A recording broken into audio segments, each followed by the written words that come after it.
always used to lay you clean up the messes. Down on my knees, thought I couldn't stand up on my own.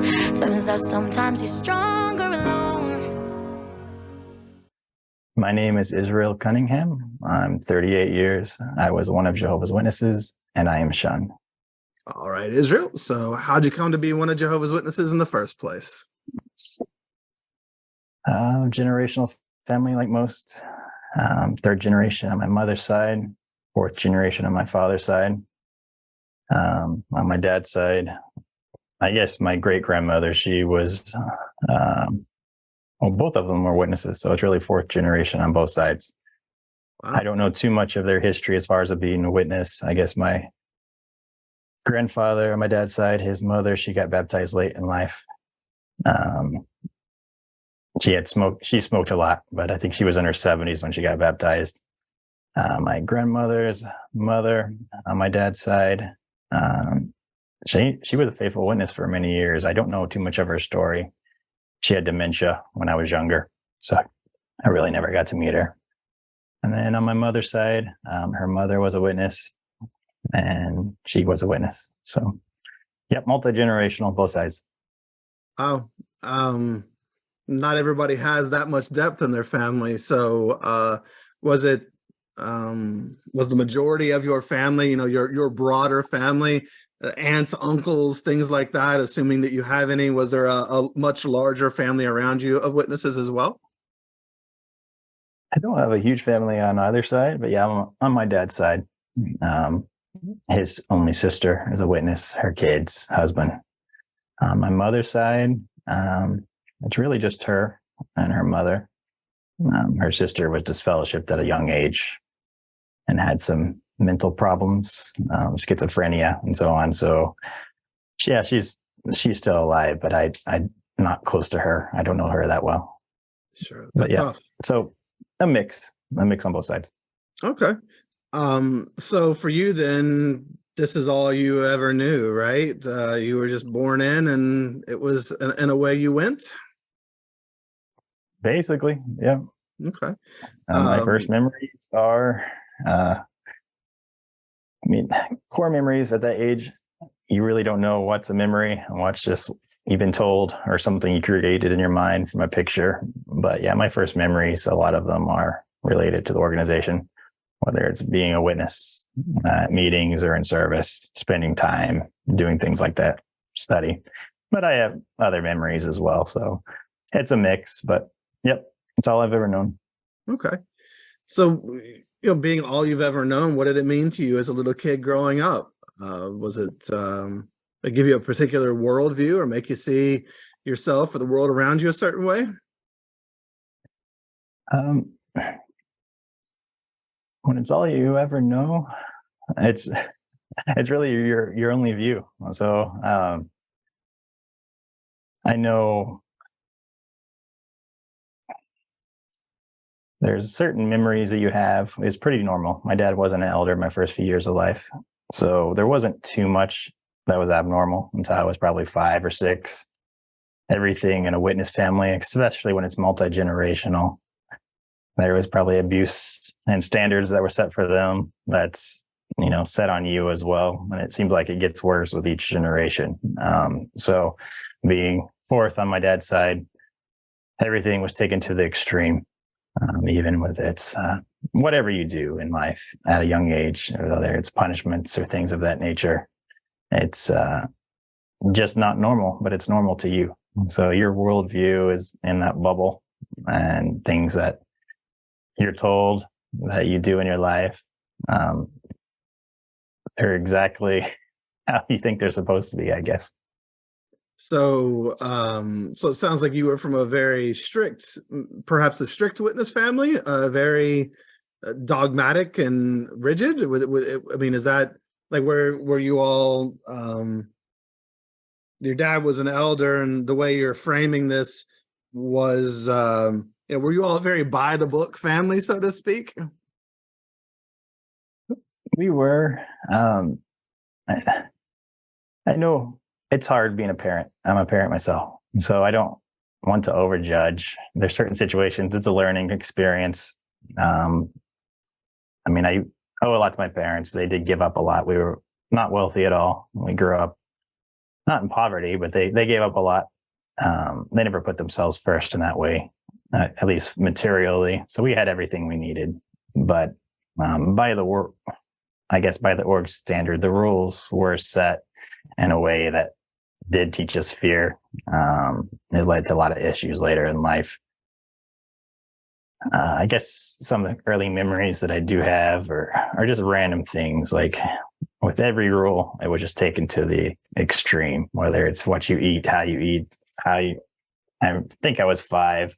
One of my first memories were sitting at the table, and in our house, you eat what's there, no matter what, no matter how young you were, which is good to teach kids to, appreciate what's been cooked, appreciate the cook. But we had a rule: if you didn't need it, you wear it.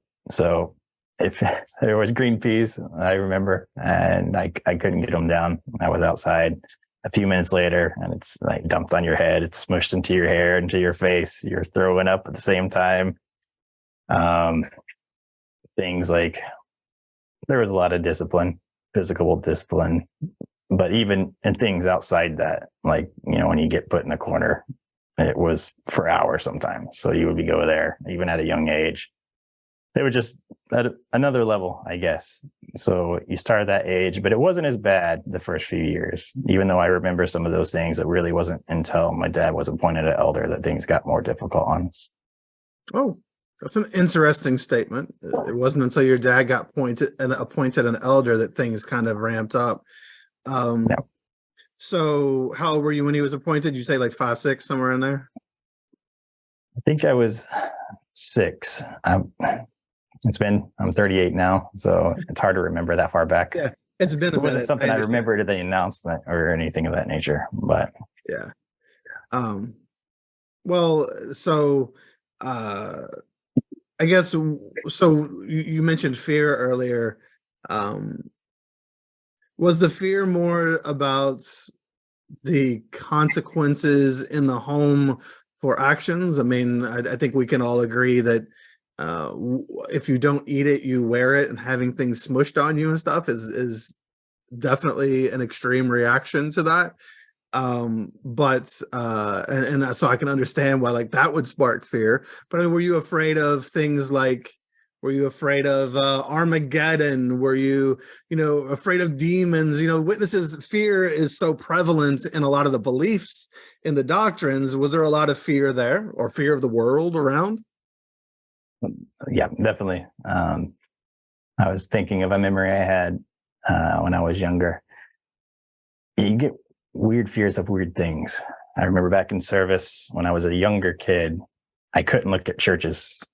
Like I had such a fear of those buildings. If I accidentally saw one, I would have to turn around and start singing a kingdom song and a prayer in my head like I did something wrong. So yeah, it's definitely a demented type of fear that's instilled in you as a kid.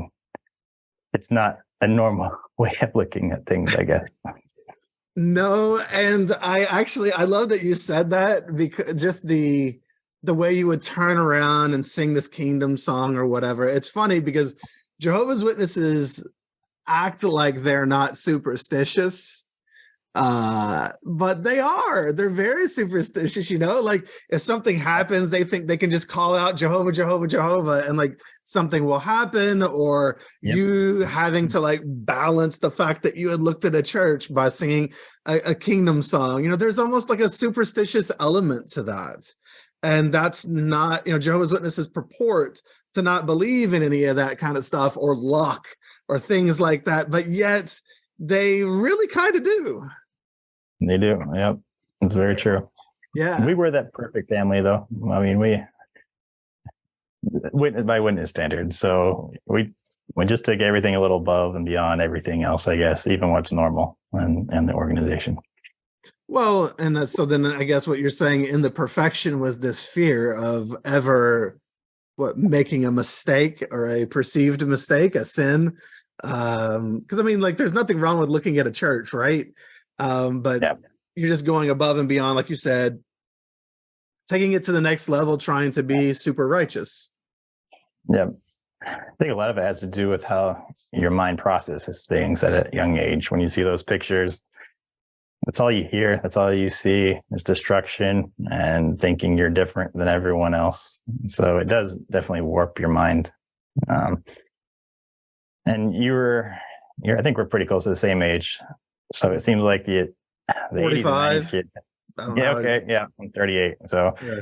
80s and 90s kids, it was a little more strict than it is nowadays. Mhm. Even the amount of meetings you were at. So whether it's extra book study, family studies were longer.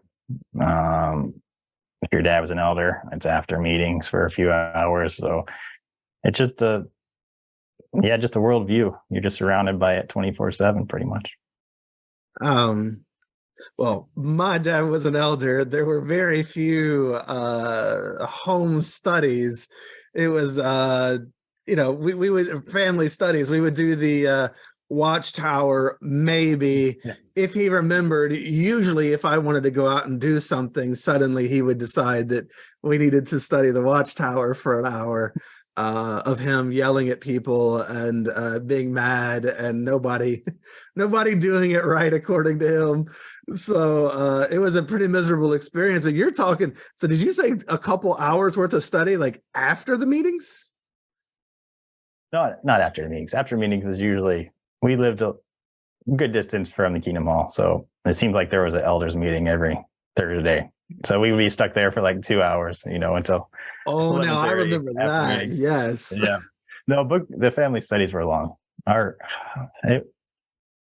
Many watchtower lessons we'd go over, it would be 2 hours, 2.5 hours sometimes, sitting there.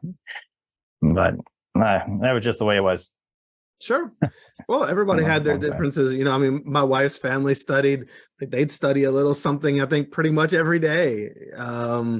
And my family was not that way at all. And, it's just every family was different. Yeah, my dad was an elder.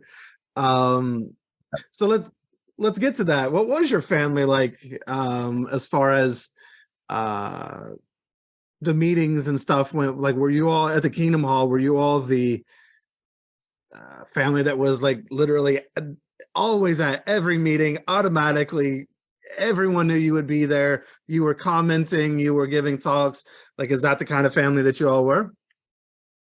Yep, that was us. I mean, seems like a lot that very many people you interview on this channel seem to be those kind of kids. The circuit family that everyone knows as the crazy spiritual zealous family, that was us. Commenting every meeting, we were required to make sure we made the rounds, say hi to everybody before we could talk with friends. Things that, even that's your time to spend time with your friends, you still had to do other things first. There was always something else that was more important than being a kid. I remember, when you talk about making the rounds, like going and like introducing yourself to everyone in the Kingdom Hall before you could go say hi to your friends. Had to be everybody. Yeah, had to say hi to everybody. There's always like an appearance, right? Keeping up appearances is this showy thing. Yeah, I remember, I think I was 9, and there was a traveling brother he had his family giving a talk, and I was already starting to get like anxiety issues and fear of meeting people because it's kind of forced on you. But for some reason that day, I just couldn't bring myself to go say hi. My dad, he was pretty adamant again that I go and say hi to him, and I just couldn't do it. So, as was the case with many other reasons, he would take me back to the back room, by my ear, and start pretty much punching my chest, telling me, why I'm doing things wrong. I'm crying back there. And then you still got to come out and do it. So no matter what, you never say no. You always had to do it. It is appearances. I'm sure that's a lot of it. You got to be that family that goes above and beyond what everyone else does. Yeah, and it's like one of those things where you're expected to hug someone even though you don't want to as a little kid, and it really kind of teaches you that you have no bodily autonomy, that consent isn't a thing, that you are just expected to give yourself to other people. And when dad's pulling you in the back, punching you in the chest, which, okay, that's pretty extreme, to and yelling at you for not talking to someone in the Kingdom Hall, like that's so I mean, I think That's so much, right? Like it's just so over the top. And how would you ever feel like you had any rights to your own body or your own self-expression? Yep, exactly. Yeah, As you get older, especially I started observing other people over the years.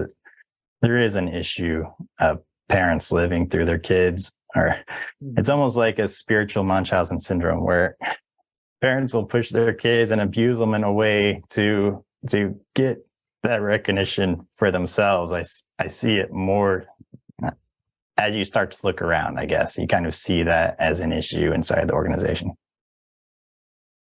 a spiritual Munchausen syndrome. Damn, that's a really good term for it. It is. It's this pushing of this thing on your kids. It's like I'm sick and I'm a sick sinner and I need redemption, and so you do too. You're sick, Yeah. and I've got to make you feel sick, and you feel like you need this healing. That's a really good. Wow, that's quite a term, and it's very true. That parents often put this upon their kids. All of us were put upon, right?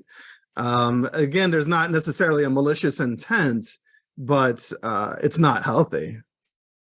No, a lot of it's doing what they're told, but Yeah, it's not healthy to some make do your take it kids to the feel sick. extreme level.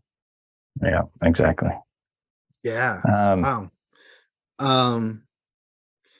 So obviously your parents, so your dad was an elder. Did they pioneer or anything, or was your mom heavily involved as well? yeah, my mom was a very good mom, supportive wife. Um, Everything in my story, I always have nothing but respect for her and how she handled things, even up to this day. So she won't come up a lot just because of that. Okay. But I appreciate a lot what she did for me. Okay. And what I was asking more was along the lines of like the Kingdom Hall and the truth aspect, Yeah, as far as like just participation. Was she heavily involved as a participant in the meetings? Did definitely. she pioneer things like that, or? She didn't pioneer. I mean, there was 4 of us, 4 kids. So She was wasn't busy. a lot of time to do anything else. Yeah. But she, especially later when I started pioneering, she did take a role, and maybe even in the younger years, bringing us out in service and things of that nature a lot by herself. Okay. So you mentioned 4 kids. So what's the order there? Where are you in the pile? I'm the middle kid, number 2. So Okay. yeah, older brother, 2 younger brothers. Oh, all boys. Yeah, it's all we produce in our family, it seems. Yeah. So you guys, do you guys have a lot of fun in the house, growing up? Obviously there's the witness aspect of life. There's the fact that you're always out in service, going to the meetings, heavily studying, those kinds of things. Did you all, I don't know, did you all have much fun in the house? Did you all watch movies together, play games, or go out and do things? What was your house like as far as that goes? Yeah, it was a mix. We did do things. We didn't have a lot of money, but I'm a good friend with all my brothers. So we had a good time. My mom and dad, they did make sure, even with limited means, that we went on trips, did things together, traveled to national parks, a lot of national parks when we were younger, things of that nature. Did Six Flags trips a few times. What we could. We didn't have a lot of money. So, and we always lived in the country, so there was always space outside to do something crazy. When you got a few brothers, it doesn't take much to entertain yourself. So what's crazy? What were you guys doing? Or like what kind of fun did you have? Just you and your brothers? A lot of Did you like play biking, sports or just get involved in, a build mix things? of everything. Yeah, sports, mountain bikes, skateboarding. It depends. Surprisingly, we didn't have. I don't think I would want my kids doing a lot of what we did back when we were kids. Things have changed since I became a parent, but yep, we're still here. So it was for the better, I think. It was a lot of good times. All right. And you mentioned going to national parks and things like that. Do you have any favorite places that you ever got to go that you remember? As a kid, Sequoia, went to Yosemite, and Glacier. Yeah, we did a big summer trip one year where we took about 3 months off and just traveled the whole West Coast and northern state parks in an old camper. So it was all 6 of us in this little camper, but it was pretty exciting. We had a good time. That sounds amazing.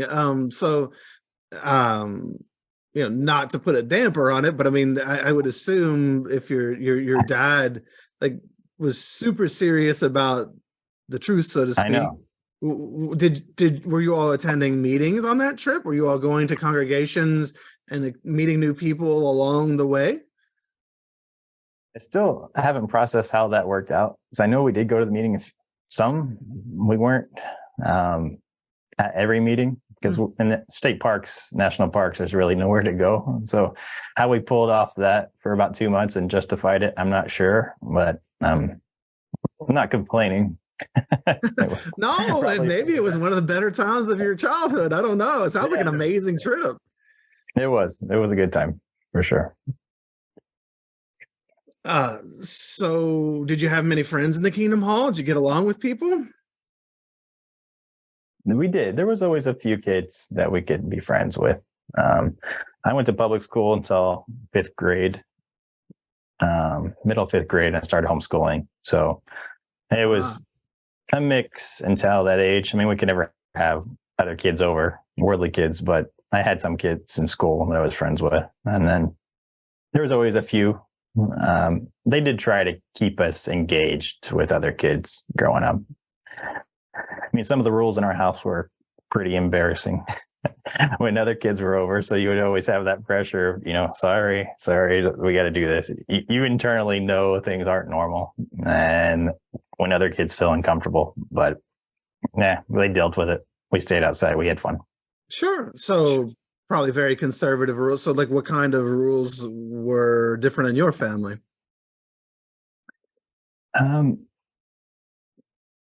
Really no music unless it was country music. Same here. Yeah, I don't know about country music, but okay. Yeah. I mean, just weird rules. Bedtimes were super early, even when you had, we couldn't have video games. We had an Atari. I think I was 6. My dad got it at a garage sale. And the one rule was don't play in the mornings before service. And that was the very next day. And of course, we were excited. So get up, plug it in for a few minutes. And then we were grounded from video games for about 9 years after that. So things like that. We just didn't have some of the normal things that other kids had. But it was okay. We made do. They still had a good time at our house, I think. Well, sure. I mean, obviously there's other things to do, but it's always interesting to see, like my wife's family, they didn't have TV. That was kind of one of the unique features of her home is they had no television. They never watched anything. And, for me, we had the music was pretty restrictive at a point.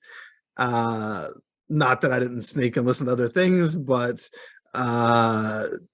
also the early bedtimes, man. I feel you there. I just remember like laying in bed in the middle of summer and there's still like an hour and a half of daylight out and I could hear other kids playing and it was just the worst feeling. It was like being in prison in your bed and I was just laying there awake.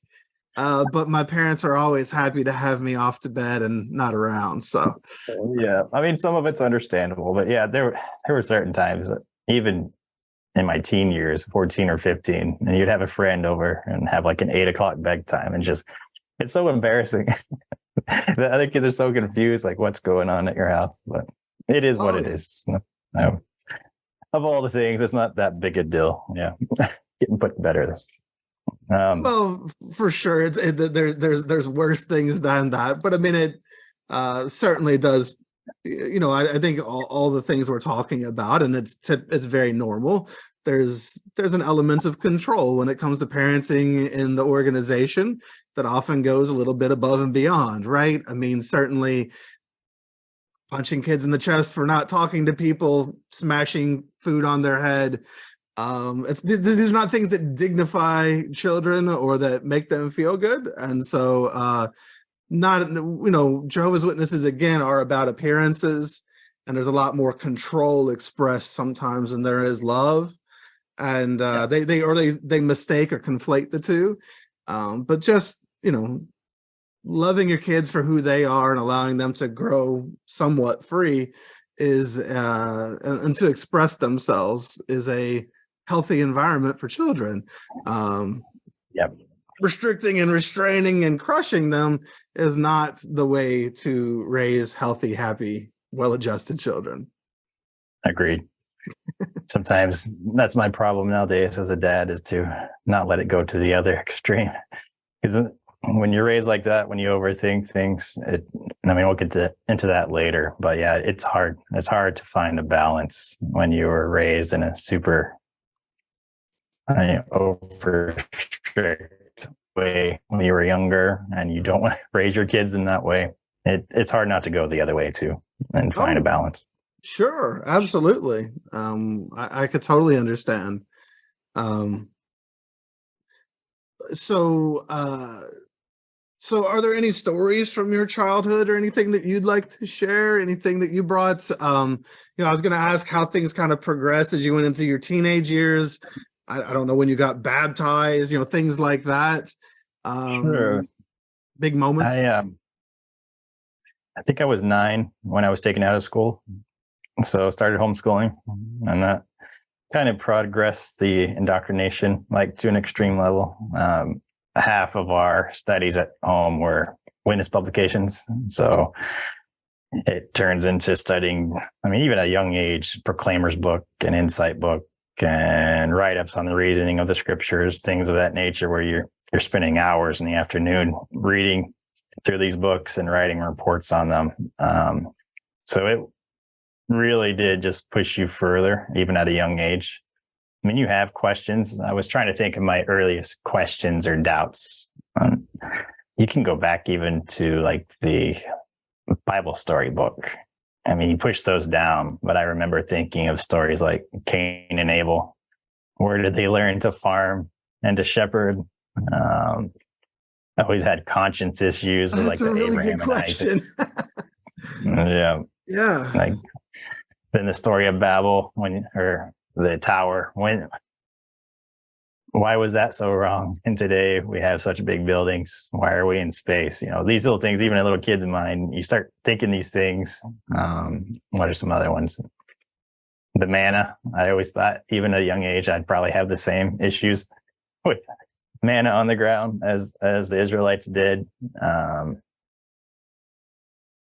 the one in Achan, that was one that always hit me hard in the Bible story book, of how his whole family was killed for his decision, and just not even outside the whole war, the reason for a war to begin with, but why did they lose because of that? So those are little things on a young conscience that I had.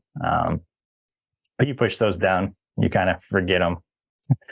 You're doing what everyone else is telling you it's right. You're in that bubble. So, you're just a kid. What are you going to know? You're told by all these authority figures, your parents, how things are a certain way. And that's kind of what you make yourself believe. Well, yeah. And you're going to believe it with the reinforcement of punishments, whether they be from parents or the congregation or God, right? That fear is always looming. So you're going to conform because you have to. It's not if there's only one choice, there's no choice. There's only one option presented. You have to go along with it. What else are you going to do? It's survival.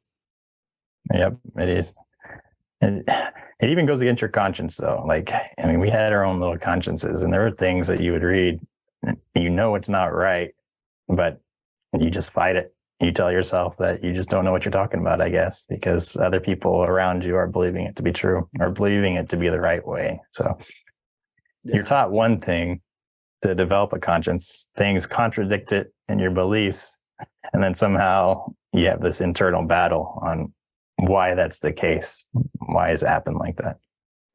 Oh, young cognitive dissonance. Exactly. To be a little kid having to hold cognitive dissonance because you have a conscience that feels one way and yet something else is being taught or done that conflicts with that. Yeah. I always, the story of, was it Uzzah? I think he was the one who studied the Ark of the Covenant, or when it was falling, when they were carrying it, and he was immediately killed by God.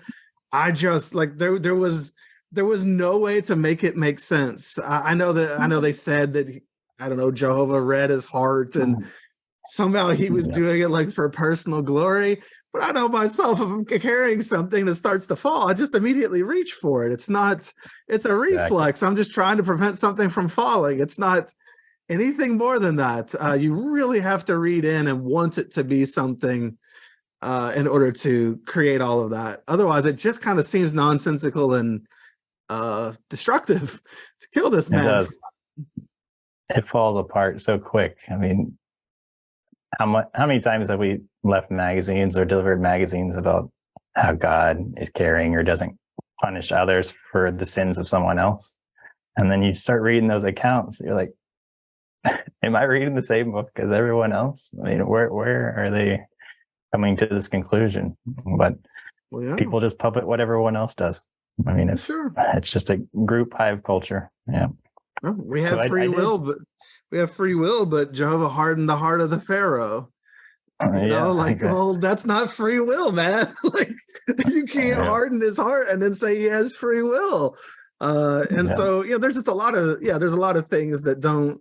And as a kid, there's lots of people that see things that don't quite add up, and then whether you believe or not is fine, but it's just like you're not even allowed to do any research on it. You're just told this is how it is, and you just got to swallow it down. If you are a Bible believer, you can at least research other lines of thought onto trying to make these things add up if it's something that bothers you.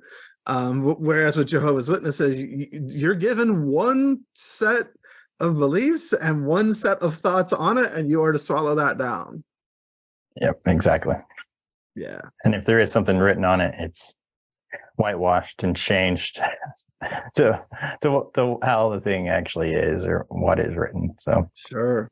So you're this little 9-year-old kid going into homeschool, and now you're having to read, and wow, the Proclaimer's book, the Insight book. So you're getting deep into the history of the organization and the doctrines and having to write reports and such. So did that lead you anywhere, being, cast in the middle of that so staunchly at such a young age? Just further in. I mean, it's kind of where it takes you. Not everybody, but at least that's where it took me. I think I was baptized at 11. We relocated from Oklahoma. I moved to Montana. 11, about normal, I guess, for witnesses. Started auxiliary pioneering right away. It was 60 back then. So with the changes to 50 for regulars, that's kind of not fair. Oops. Yeah, I think you had I thought Jehovah was going to speed up the work, not slow it down. Exactly, right? How many hours did we waste? I think you had to wait 6 months. You might still have to wait 6 months to regular pioneer. Yeah. So that's pretty much what I did. Waited.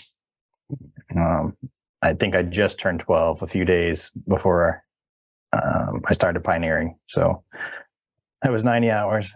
We were small, middle of nowhere town in Montana, about 30 minutes from the Kingdom Hall. So that just increased the indoctrination. Those car groups are pretty much just like sinners of, if you're the little kid in the car, that's just more people counting their time. Even if you're baptized, I think they still count their time. Because the service in Montana was kind of fun. Because I always had a fear of going to people, even at a young age. I just felt that I was bothering them. it was hard to make eye contact with people because you see as a little kid, even as a kid, you see the disappointment or the anger, or you learn to read people's faces. At least I did. So I would learn not to make eye contact with people. But in Montana, the houses are so far apart that you really didn't have to talk to anybody. It was rare that you would actually meet someone at the house. And you're in mountains and snow. There's wildlife. So it wasn't a bad time. Kind of like a little adventure when you went out. It was, yeah. We were always sliding off the roads, and kids my age especially, that was always fun. And things like that. But yeah, nothing out of the ordinary in Montana. Just, I mean, did do a lot of letter writing. I remember we couldn't get out of the house a lot because of snow. I think one winter we received well over 20 feet of snow. So it was constantly being snowed in and still had to get to 90 hours. So there was a lot of letter writing going on, which is I was going to ask you Zoom. how in the world no Zoom. I was going to ask you how in the world you got 90 hours when, like you had said that your mom didn't pioneer. And, if your dad was working and being an elder, unless he pioneered too, I just wondering how in the world you as a kid of like 12, 13 were getting out and pioneering. So was a lot of it from home, writing letters and stuff? It was a mix. They did. My mom and dad did take us some as well, or they would just drop us off and we would be, now that I think about it, I don't know how the other people actually thought about, us just being dropped off as little kids at the Kingdom Hall. They probably had other plans and we were kind of thrown into the middle of their plans. I mean, I was too young to really I'm realize sure. that, but I'm sure they probably got a little irritated by it. But my mom and dad went with us half the time. Okay. A lot of letter writing, phone witnessing when I could, but that was another thing I had a really hard time with just because I felt wrong calling people. And I've hung up a few times on people where I just lost it and couldn't continue the conversation. So that was a really good witness, I'm sure. Were your siblings, you said you had one older brother, two younger, were they similarly enthused? Were they also getting baptized pretty young? Were they being homeschooled? Were they going through the same thing that you were, where the expectations and the pressures of getting baptized young, maybe even pioneering young, or was it just you? Yeah, it's like a progression that was systematic between each kid. My older brother started it. He started pioneering before I did. Then it was me. And it was a progression, but lessened with each child, I guess. So I guess the pressure was a little bit less on each child. It seemed like me and my older brother were pretty similar. We all went through school about 5th or 6th grade, and then we're taken out. And started homeschooling, pioneering. My younger two, I know the third child, my younger brother, I think he started pioneering a little bit later in his teens. And then my youngest, he had more challenges, but that's usually the case of the younger kid and the family. So. Well, by that time, sometimes the parents have given up. And that's what happened. Yeah. So we lived in Montana for a few years. After that, we moved back to Oklahoma and then moved about twice a year for the next 4 years. So we were all over. In between that time, I think I was 15 when, because of moving so much, we were having a hard time getting our time in. So there was I don't know the full details. I guess my dad, another elder that had kids against the other brothers, and a big standoff on removing us, which we did eventually get removed because of just not getting our time in. A blessing in disguise. Yeah. That was the same time my dad, he really changed. He went from being really zealous. He became inactive. And the pressure, it lowered on us a bunch at that time. So there was a pre-elder period up to 5 or 6. Then things got really, really, really rigid and strict. And zealous, I guess. And then, so how old were you when your father was no longer an elder and became inactive? 15, I believe. So just before I got my license.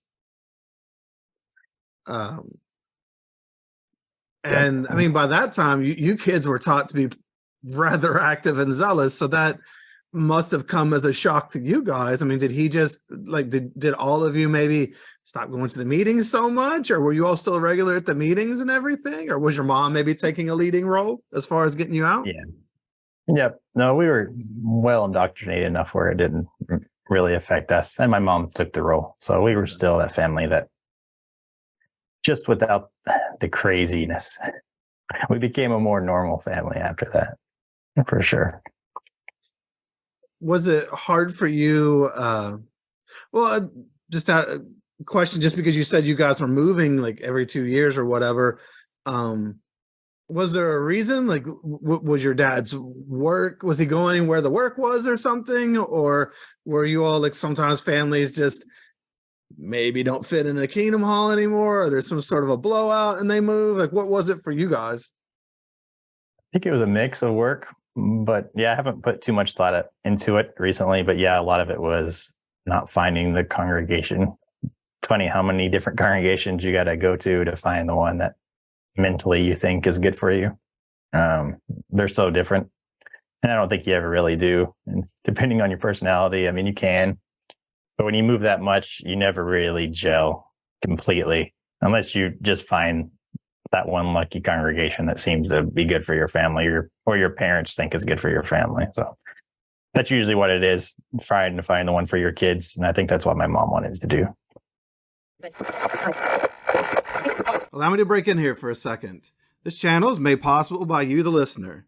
If you appreciate what we're doing here, please consider supporting at patreon.com/shunned, or leave a review on iTunes or other platforms. Like and subscribe. All those things help the channel. If you're looking for merch, you can go get some Shunned swag from the shunnedpodcast.com website, or reach out there to be on the show. If you're looking for more ex-Jehovah's Witness content, I'll recommend my first podcast called This JW Life. You can find that on podcast apps as well as YouTube. And if you're feeling stuck in life, struggling to find happiness and community, maybe you're haunted by the past, beating yourself up, unsure of who you are or what you even want out of life now that you've lost this one identity that was given to you by a cult, reach out through my other sites like exjwhelp.com, that's exjwhelp.com, or storyworkscoaching.com. And let's see about working together to help you find a life that fits you and who you are, maybe for the first time ever. And now, back to our guest. Now, was it hard for you? So that actually leads into the other question I was going to ask, and that is that, so you being the good kids, you being the kids in the congregation that had the restrictive home, and so it's not like you all weren't a bad influence there, so to speak, but and everything was so tight, and you were pioneering young and all of this. Was it hard to make friends? I mean, were other kids kind of like, I don't know that I want to be friends with you because you might tell on me, or because your standards are too high? Like, was it hard for other kids at times to trust being your friend? I don't know. Maybe you're asking the wrong person that question. Maybe I should ask them. Okay. I think, no, we were really nice kids. So even though we were really strict, it almost had the opposite effect on us, where you kind of sink down low, where you don't feel good enough for anybody else. So you do extra to try to gain friendships. You don't feel good enough to be able to be someone's friend. So you'll be the person doing something for them, or you always feel like you have to be the one to invite them or to do something to make them feel good. Yeah, instead of themselves. But that was the boys. Yeah, with the girls, no. Girls were off limits. We never had that side of friends. We were the family that if dancing starts at a get together, right away we're gone. We're out. Parents we're in the car, we're driving somewhere else. I remember there was this one gathering. This was just before my dad had his fallout. There was a small family gathering with a couple of families and kids, teens, and they're dancing. And I didn't leave right away. And so my dad, I kind of complained a little bit, which I never did. And he put me in the corner in front of, like, at 15, in front of everybody and inside the room where everyone was dancing. So yeah, girls didn't get close to us. They knew that we were that family to, I guess, not talk to. And we had a weird mindset of girls in general as well. The way you're taught, I guess, at a young age, it can kind of warp your view that certain things are off limits and it's dirty, I guess, in a way, to think of certain things. So that was that. Certainly the sexually repressive climate of Jehovah's Witnesses does have certain impacts on a lot of people. And I mean, it's just difficult because there's long lasting repercussions for people when you're raised in that environment. I mean, it creates a lot of people who are very sexually shut down, and it creates people who are very hypersexual, opposite ends of the spectrum sometimes, because of the extreme ways that things are portrayed or the way things are talked about. It's really not a healthy environment for people to be raised relationally in that way. It's really unfortunate, and it causes, many people I've, in my coaching practice, whatever, it comes up. It's just, it's a thing. And that environment's just so unhealthy. I mean, look, in my congregation, I remember so we had a lot of young people at my congregation, and the first time, so I was 19 and managing a call center for a construction company, and I was in charge of hiring people. And there was a young sister at our hall who wanted to be hired and or was interested in it. And so I think when I interviewed her for the job is the first time I had ever said hi to her in my entire life. I'd never even spoken to a girl because like my congregation was so like, well, I mean, obviously if you speak within 30 seconds, you will be fornicating. And then, we got to go through this messy fellowshipping process. And it's just a big problem. So just don't talk to anybody. Like, it was just the most absurd way of seeing people. And actually they end up, creating a lot of problems there too. But it's just ridiculous. It's a ridiculous environment. Absolutely ridiculous. It is. I know it warps your mind too. I think I had 3 sisters over the years write letters to me, and I never responded. I just didn't have the confidence or didn't have the ability to do that. So it wasn't until my 20s that things changed a little bit. Yeah, and it's not just hurting you. Then, it hurts those sisters too, because they're just writing you and then you're ghosting them because you don't even know how to respond back to them. Exactly.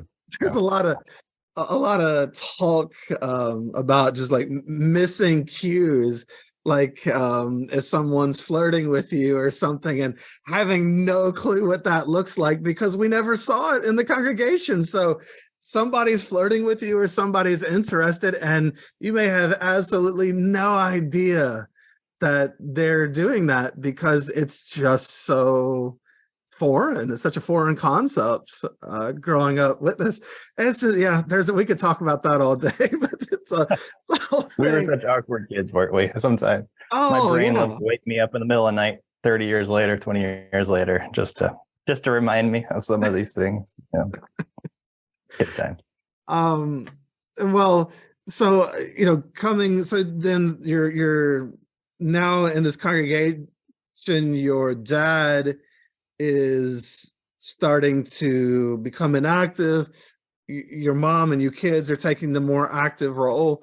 Where do you guys go from there? I don't know how old you said you were, like 15 or so. 16. So you said you started to drive around that time, maybe get a little freedom. Yeah, I mean, we were still really good kids, so never Well, you gave can our parents. drive, have freedom, and not be a bad kid. Yeah, I know. Well, I mean, yeah, got some good friends. Started playing music, surfing, but still kept a pretty normal witness routine. Um, Late teen years were pretty good. Played video games, normal kid stuff for JW. And that's still that same level of what you can do. We never really did anything outside that. I was, I think, 19, middle of the meeting.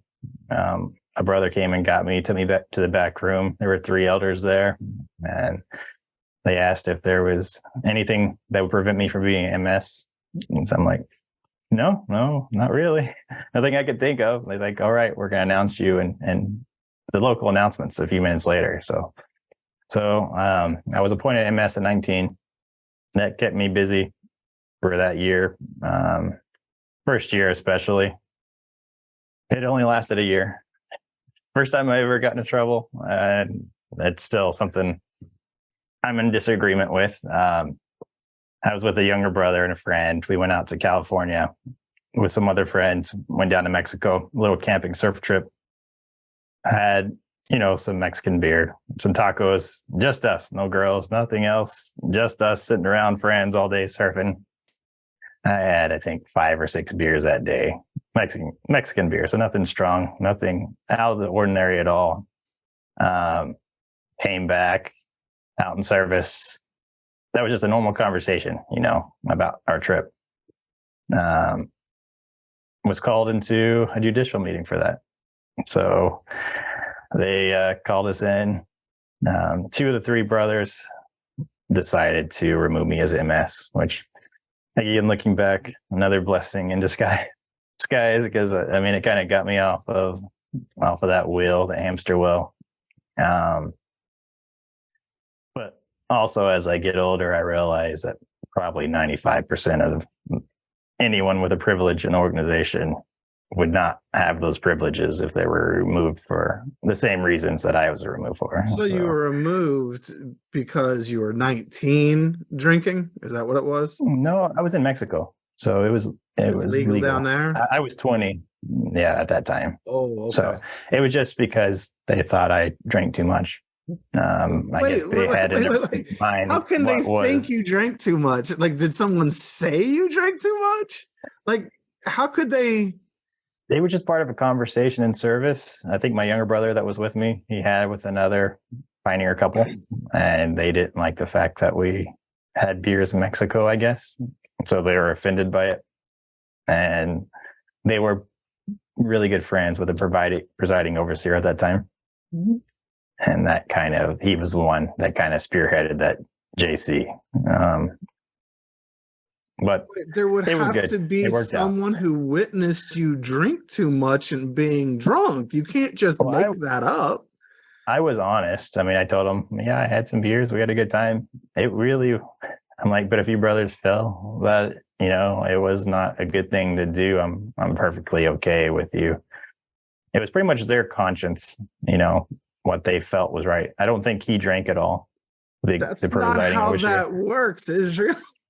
Yeah, that's not how that's supposed to work. Again, it just comes down to anything you can get 3 people to agree with, or the majority of 3 to agree with, will happen because it's arbitrary and capricious. But that's like, you can't just say, like, because I don't drink, I'm offended at you drinking, and now I take you down. That's, yeah. At least they didn't disfellowship you, I guess, because that would have been maybe that actually could have been a blessing in disguise too. But it's just that's not how it's really supposed to work. No, but that's how it happened. Wow. It gave me more free time. I did start college around that time, or just before, just a community college. So no one was offended by that. But that was the first time I was kind of introduced to different ideas.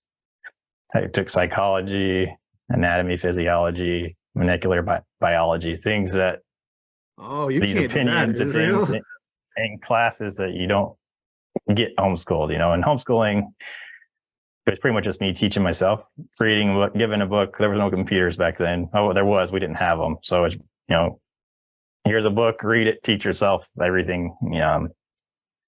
I remember one professor, he wanted us all to write up something on our opinions on biology, how the things come into existence. Being the good witness I was, I used JW publications. Of course, we were supposed to give that in front of class, but because of a hurricane, we evacuated. I came back and, he reviewed my paper. I got a B+, which I was irritated on, but he spent a lot of time, going over why everything in my write-up was incorrect and source material on where he found these things. And I did research. I was very glad that I didn't give that in front of the class. I would have been pretty embarrassed later to give that and then to have all of his write-ups on that. But that was really the first time on science side that I had someone call me out and question my thoughts and beliefs. So at that time in your life, you're going to school, you're not a ministerial servant. Were you still a pioneer at all? No, we were moved at 15. I never went back on. I auxiliaried a bunch, but never went for full time again. Oh, okay. So you never went back. Okay. No. So how was this? So as you're learning these things, is it affecting you outside? What's your life like, outside of school, and those classes and such, as you're learning new things that are starting to challenge some of what you believe? It affected the way I thought about things. I was still an awkward kid, so I never really got close to anyone in college. I only took, I think, 3 or 4 semesters, so about a little over a year and a half. No, I still stuck to witness friends and so on. So I didn't have any other outside influence that way that affected me. I did meet a sister around that same time for the first time. Found out someone was interested in me. She's my wife. So, and that moved pretty quick. We got married within a year and she got pregnant pretty soon after that. So that was a big change. Okay. Did you meet somebody? Was she from your congregation? Was it someone that was in your hall, or how'd you meet? She was in the Spanish. I was in English. I think I was grabbing something for a memorial for our congregation. We were having it offsite one night and then kind of met each other. Someone told us that she had interest, which I still knew. I had no idea how to do anything. So it was completely out of the realm of my abilities, but we ended up meeting at a beach gathering one night and I fell for her, and that's that. Yeah. I'm glad it happened. Cool. So you guys got married, you get married in a Kingdom Hall and do the, like typical, or? We did. Yeah. We got married in the Kingdom Hall. Those are funny questions to make sure you're worthy of using the hall. They get real detailed. Yeah, but we did. We got married in Kingdom Hall. I had probably the longest. I'm sorry to anyone that sat through that, but the talk given for us, it was like an hour, 20 minutes. We're just sitting there on stage. The brother, she's Spanish, so he did like bilingual English to Spanish. He would translate. Oh, is that why it took so long? Because he was basically giving some talks. Yeah, exactly. So it was a long time sitting up there, but it went good. Yeah. Yeah, I just remember sitting up there. It's pretty horrible. It is. It's horrible. Yeah, you're just being preached at by a guy while you sit there and he says things to you and everyone watches. If you're not a person that likes to be in front of everyone, it's very awkward. It is. Yeah. Things have you heard so many times before. For some reason, they got to repeat it. On that day, the most important day of your life, supposed to be. But yeah, like, what effect is it going to have? It makes no sense, really. Yeah. So you guys got married. You ended up so pregnant with your first child pretty quickly. So did you all go to English or Spanish or? We were in the English congregation at that time. She lived in the States, so her English was not that good, but it was better than my Spanish. So that was that for about a year. We wanted to have kids, have a family, and pretty quick, she got pregnant. Went to the hospital, just like normal. I was there for the birth of all three of my kids, so it's an interesting experience, especially with Ethan. He's our oldest, and I don't know. There was the cord issue. There was other issues where they couldn't get him out. So there was, I think, 8 nurses, 3 doctors. It just more people kept coming in and in, but eventually he did pop out. We had our little Ethan. We were really happy. It was the next morning that our life kind of changed. Like, I remember it. They kind of took Ethan middle of the night around 4 so we could get a few hours of sleep. 2 nurses came in probably around 8 o'clock, and you saw their face. You just know something's up, something's not right. And they brought Ethan to us, and they told us that they believe he had Down syndrome. So that was a pretty big shock. You know, your world is changed right then. But I got to be the strong one. Got to be there for my wife. She was having a really hard time. He had Werther defects in his heart, atrial defects. He had a bicuspid valve. He had quite a few other health issues that we initially knew about. And then as you researched, there is an infinite amount of issues that he could have, you know, throughout his life. But the one that really hit me right away was the heart issues, and blood became a topic pretty early on.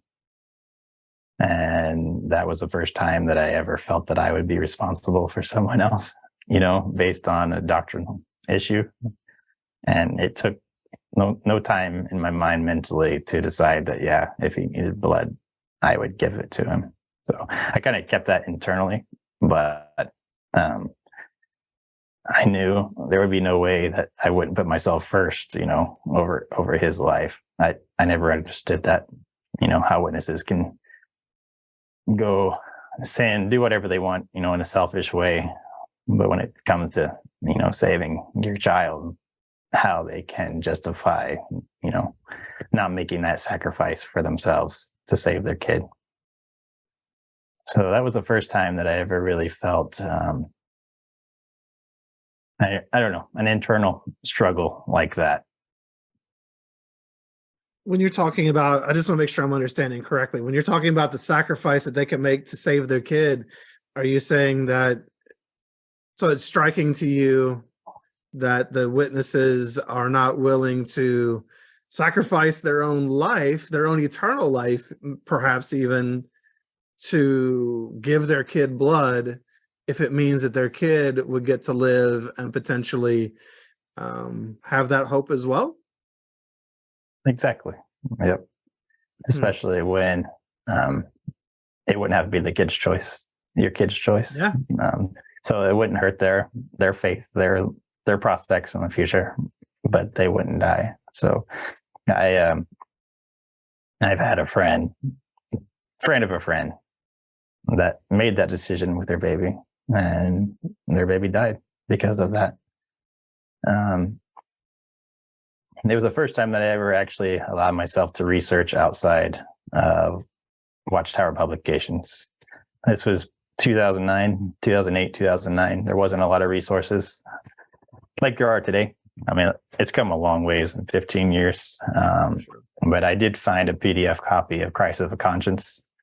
I didn't read it fully because I went by myself, but I did read the chapters on blood and just researched more of the JW doctrinal issues on reasons why blood transfusions are not allowed. And that yeah, that changed my thoughts forever on that. I knew, being honest, that I couldn't practice. I couldn't preach what I didn't feel inside. I couldn't tell someone else something in a ministry that I wouldn't be willing to do. So I kind of dropped off almost instantly at that time. Pretty quickly became inactive. But we were a happy family. I know that hit my wife really hard. It was a challenge with Ethan. There's always something. We were constantly in the hospital, especially the first few years. With Down syndrome, he's nonverbal, but he did sign some, and he had a lot of early childhood intervention where we had to help him learn to be mobile, learn to walk. He started walking around 5 or so, and he was just a sweet little baby. He was a sweetheart. He's still our buddy. So we had 2 more kids. We had Kai next and Luke next, which some people would say, why would you have more kids when you have, especially when they meet Ethan today, because he has changed. But he was such an easy baby. He was, even though it was a lot of extra work, there was something we liked doing. We loved doing it for him because he was the sweetest little kid you ever meet. But that changed around 4 or 5. He started having signs of autism as well. And that made things a lot more difficult. He stopped sleeping some, started being a lot more aggressive. It made everything a lot more complicated on our side. And I started feeling somewhat guilty, which I always felt that my wife having to do the meetings and doing that side of her life that's really important to her by herself. So I justified the scripture in Corinthians about not being tested beyond what you could bear. I always thought, well, my line is the blood issue. That's my line. I wouldn't cross that. So if this is something I'm going to do, that's my test. That was my mental test. I can do this, and I would give them a blood. So I had that conversation in my head. So I came back, and she was into Spanish by that time, and kind of got back into it. I don't know how I did, but I did. Kind of got back on the hamster wheel. That was probably 2012, about 3 years later. Well, I mean, you already proved, just even as a child, there were times where you didn't believe everything wholeheartedly, right? And yet you did what you needed to do, and so we were taught to do things like that. So it's not surprising that you might go back. You did have this one major objection, this line that you would not cross, but you were watching your wife struggle with all of this. I mean, it makes sense that you would put yourself out to go back and try to see if you can make it work. A lot of people do that. Yep. Yeah, man. I mean, there was a lot of pressure too. I mean, it was pretty lonely. Didn't have really any support outside. I mean, I had some brothers that weren't active, which that was, a friend group, but it was small, and I didn't have much support. I always had a hard time with people looking down on me. Like, you have this pressure to please other people, and that's kind of where you get your personality at. And that was kind of me, where my personality was based on doing what others wanted or getting that feeling of making other people happy based on what they want. So it was against my normal predisposition to make a stance like that when other people are looking down on me in that way. Well, I mean, we were born and raised and bred to be codependent and to put other people ahead of ourselves, to lose who we are in who other people are, and to make sure that we don't upset the apple cart. We got to keep everybody else happy. That's very common in the ex-Jehovah's Witness community. And so, yeah, I'm not surprised to hear that. I think we all were to different degrees, and that's how we got our identity, was through other people instead of through ourselves. And that's again very common. I work with people on that all the time. It's yeah, that's just part and parcel. It's one of the most basic foundations. How do you start a cult? You make everybody very dependent on you, and you are very harsh and rigid, and you make people want to please you over time, and you make them feel guilty, and you gaslight them, and you use fear and things like that so that they don't trust themselves anymore, and they have to trust you. And it's a process. It's part and parcel what it is to be one of Jehovah's Witnesses. Whether they sit down and intend to do that or not, it's just a byproduct of it. Exactly. Yep. Yeah. So that was that. So how did it? So you went back, and what came of that? I found the Spanish to be easier. I know there's a lot of stories of people switching languages, and that helped them wake up.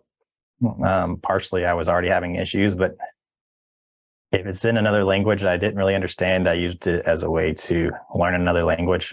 So it wasn't so much the material, it was the language itself. I could focus on learning a language, even though it was a spiritual language is different than everyday day-to-day life, but it's somewhat the same. So that helped. Even the ministry was different. The hardest parts about going in service in English, I didn't really have that issue in the Spanish so much. Being a gringo that's struggling trying to speak their language, they kind of appreciated that. You don't get that same facial reaction that you do when you're talking to someone, an English lawyer that doesn't want you there. So even that wasn't so hard. And I didn't know the language, so most of the time I didn't have to talk anyway. So it was just a transition that made it a little bit easier and a little easier to digest than what it was before in English all those years. We 2014 we had opportunity to move to Hawaii, so I took a job position in Maui. That was fun. We were there for about 4 years, 3.5 years in English and Spanish, and then we changed to English right before we moved back to the mainland U.S. But yeah, it was okay. I kind of received responsibilities back. I had assembly parts, doing video at the assembly. In the Spanish, there wasn't a lot of help there. So even though I wasn't an MS or anything, they were giving me positions or I guess responsibilities that aren't normal just because they needed more help. Yeah, they need bodies, right? They need brothers to do things. Exactly. So I did that. People were friendly. It was a struggle though with Ethan because he really shouldn't have been at the meetings to begin with. It's the more I think about how other churches have like Sunday schools and so on, I'm like, they're doing it the right way.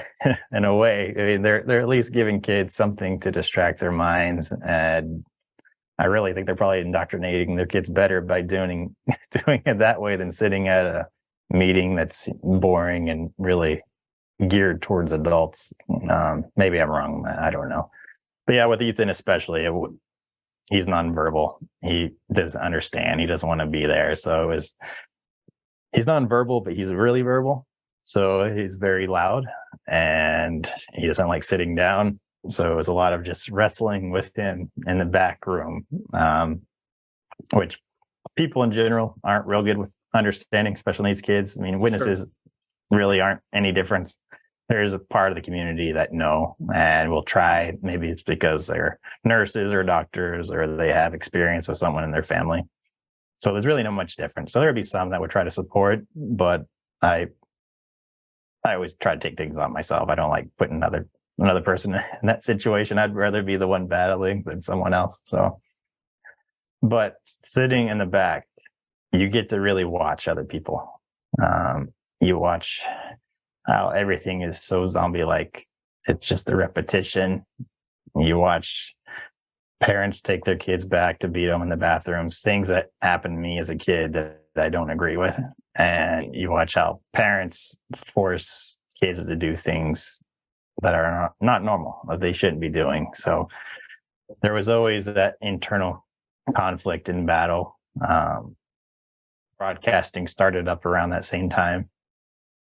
I remember when that was really besides the cringeworthy songs and talks by Let and so on, the Generation broadcast was one that just hit me particularly hard, because I remember growing up doing the math and realizing, hey, I'm not going to get out of my teen years. This is gonna happen. This end is coming. So I'm not going to have to worry about some of these things. I'm definitely not going to die. I'm definitely not going to have my parents die, my grandparents die, and so on. And then just, even though I already knew there was a doctrinal change on the generation, I never really thought about how they got to that.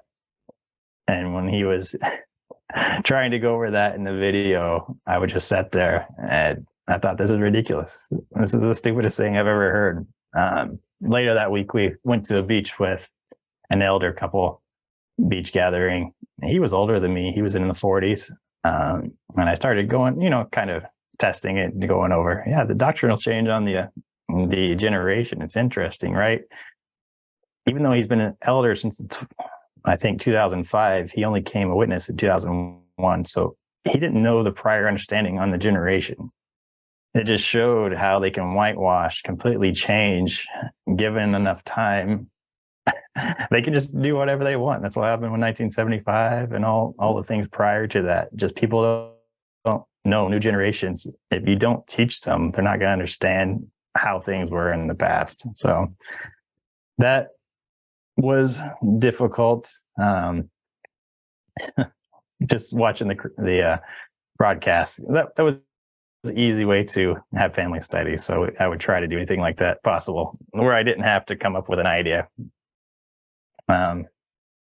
Nothing particularly interesting in those years. But it sounds like during all of this time, the doubts are mounting in ways. I mean, like, we started out talking about your family, and you could say that you're a fourth generation Jehovah's Witness, but they can't figure out what a generation is. And this, have to have charts for overlapping generations and all this nonsense in order to try to predict the end of the world, which I think Jesus said they wouldn't be able to predict anyway. Nobody knows the day nor the hour. I don't know why they keep thinking they can predict it, but they do. And it's just interesting to see how it sounds like for you, it's kind of a little bit of a death by 1,000 cuts. I don't know where we'll get to. We'll talk about that, but it's just not little things. These are big things that are hitting you just over and over along the time period. Whether we're talking about the blood issue or this generation issue, you're starting to see things that just don't make sense and don't add up to you. So hopefully that continues to build in your story. It does. Yeah. And it wasn't just that too. I mean, even in my job where I meet people that stick together for their whole lives, older couples that are married in their 70s and their 80s. And you're told, it doesn't last outside. But these are the most loving couples. They loved each other. They went through so much in their life. Things like that really stuck with me. Some of the situations inside meetings that stress, giving parts, how,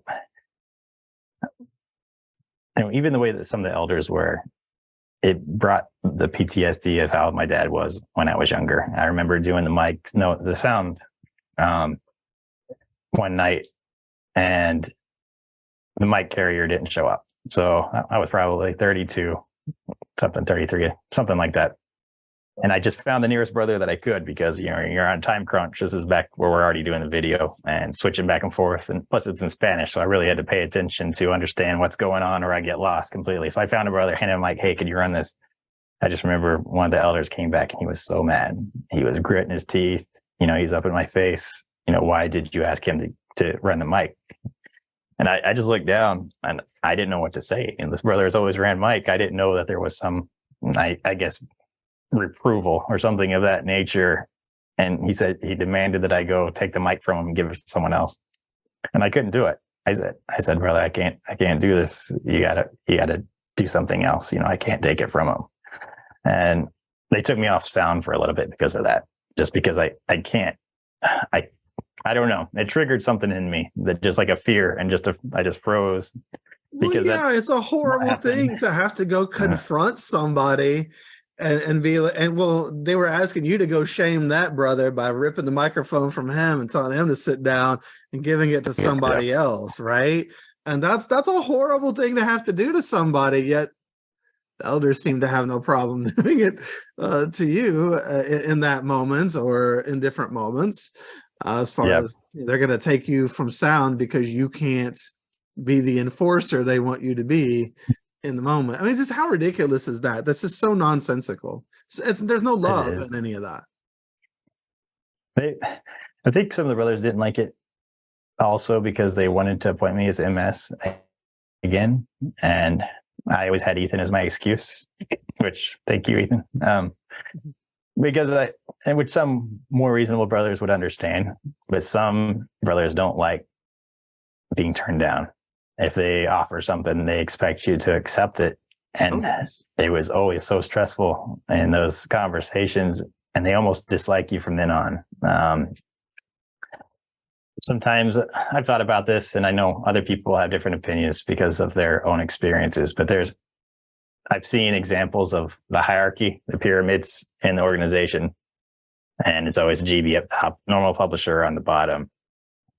But my wife was always the perfect sister. You know, she was always out in service all the time, doing everything possible, commenting 4 to 5 times a meeting. If the wife is doing more than the husband, that's people look down on you for that.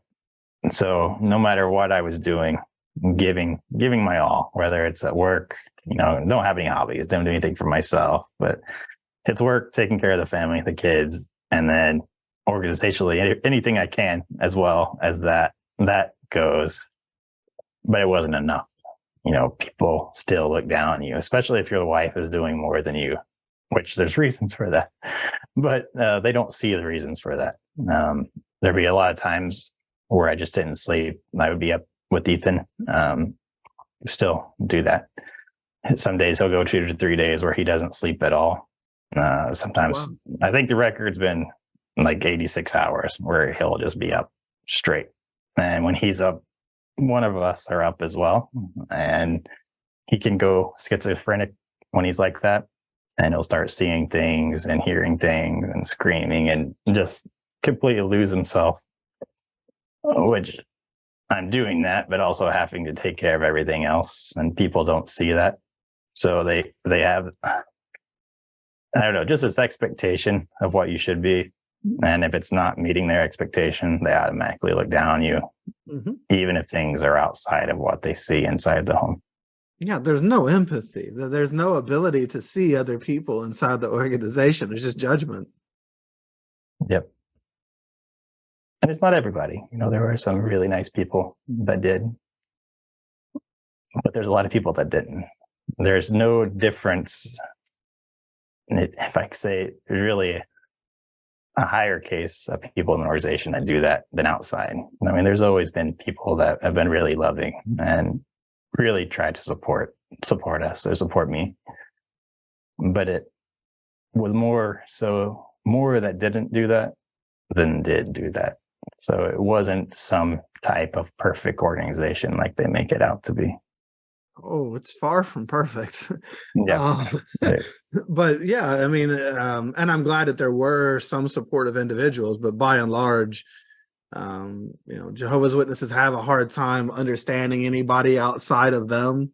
They don't understand people in the world. They don't care to really most of the time. There is just a lack of ability to mirror other people, to see them for who they are. Because they're wrapped up in their own narrative and the things that they've got to do, and they're busy, and they just don't. This is not in their purview to do so. I'm glad that you did find some people who were supportive, but I mean, you know, at the end of the day, being able to find a supportive person or two, or however many, doesn't mean that they have the truth or that it's, you know, something to invest your time in. Yeah. You find supportive people anywhere. Exactly. That's, but you don't know. Witnesses are just humans like everybody else. Yeah. You just don't realize that because you're told one narrative that everyone else would never be like that. So it doesn't cross your mind, even though that's what I was saying about seeing in my job where I would be with regular people and they're so nice and they're so friendly. And it's not at all how they say it is or how you trick your mind or train your mind to think that it is because of different people's opinions on things that aren't true. So that was that. I think I was on Reddit for, I think it's been 2013.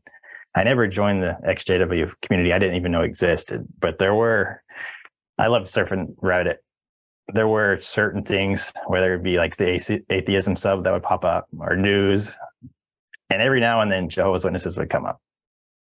And every time I would read something, I found myself agreeing with the commenters, or they would present something in a way that maybe I never thought about it before.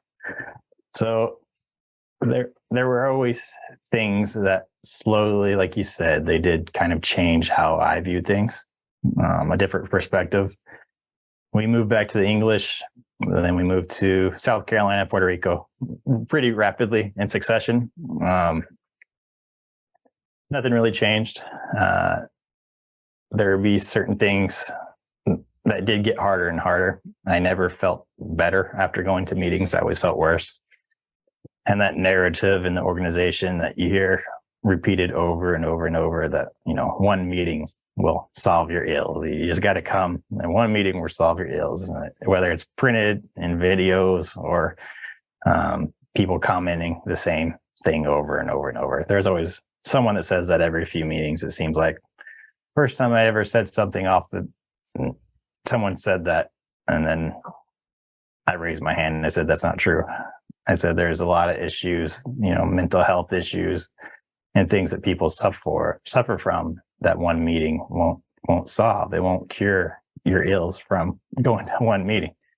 Some of the brothers didn't like that, but you raised your hand and said that at a meeting? At a meeting, yeah. But a lot of people with mental health issues. Wow, they did like that. Israel, that takes you guts. Kind of realize realize over the years, you realize how many people do have mental health issues in the organization. Well, yeah, but and it's just the grandiose way they say things, right? Like, I see you were just trying to take up for other people and show them that they don't have to feel bad, right? Yeah, because I was kind of there too. You're told one thing, and it doesn't happen to you, so you feel like there's something wrong with you. Nobody has ever pioneered and regretted it. I did. I hated it every time they said that because I hated pioneering. It was a terrible experience. It was so hard, and I had no support. And Jehovah never provided or blessed me with anything in the year that I was pioneering, and I ended up in debt, and my cars kept breaking, and nobody wanted to work with me. It was terrible. It was so bad. But yet, you know, I never had the guts to raise my hand and be like, "That's not true. I hated pioneering." It was tough. Yeah. Like, I know you weren't saying that you hated the meetings, but like, it is wow that you could say that, and you were saying it in a supportive way for other people, and then people wouldn't object to that. That's interesting. I think that's, I worded it where it was, I know you didn't say it that bluntly. Said it, but it did kind of call them out at the same time, because some people didn't like that comment. But for sure. A lot of people did. I mean, I didn't like commenting in the first place, but I just had enough hearing that same statement over and over and over, and it wasn't my experience. So that was the first time I ever said something that was contradictory to what they actually printed. But we stayed in Puerto Rico for about a year. COVID hit. With Ethan, we can't stay in the house 24/7. He has to have a routine. We have to get out, get him in nature, walk, go to the beach, do something where it builds up more and more. And he doesn't like not having a routine. So we pretty quickly decided we need to get out of there because they locked down. Puerto Rico locked down. You couldn't get out of the house. We tried a few things and it didn't work out because of the rules down there. So we flew back to the States, moved to Missouri, where we live here right now. We wanted to get a big property where the kids could go out and be kids, where we could just relax and not have to worry about that. But Zoom did change things as well. Just having it on screen, but also having a phone in your hand, that changed, where you have access to other things while they're talking. So you get that distraction, you get out of that, I guess, that robotic repetition. If you can just pull yourself away from that, that's kind of what happened to me, slowly. But nothing really changed until I started seeing changes in my kids that I didn't like. I mean, I'm giving everything I can as a dad, to make them happy, make sure they feel free to do what they want, experience what they want. If they want to date, whatever they want to do, I want them to feel comfortable to do that, as long as they're honest with me. But at the same time, I started still seeing the same things that I saw in myself and with other kids. See a lot of witness kids with certain tics. They have certain stress faces. There's certain things that they do that I see it a lot more in witness kids than I do in other kids. And I saw some of those things in my kids, and that started scaring the crap out of me. So I started doing research on religion and children and the effects that it have, especially on, high control religions. And it kind of answered what I already knew.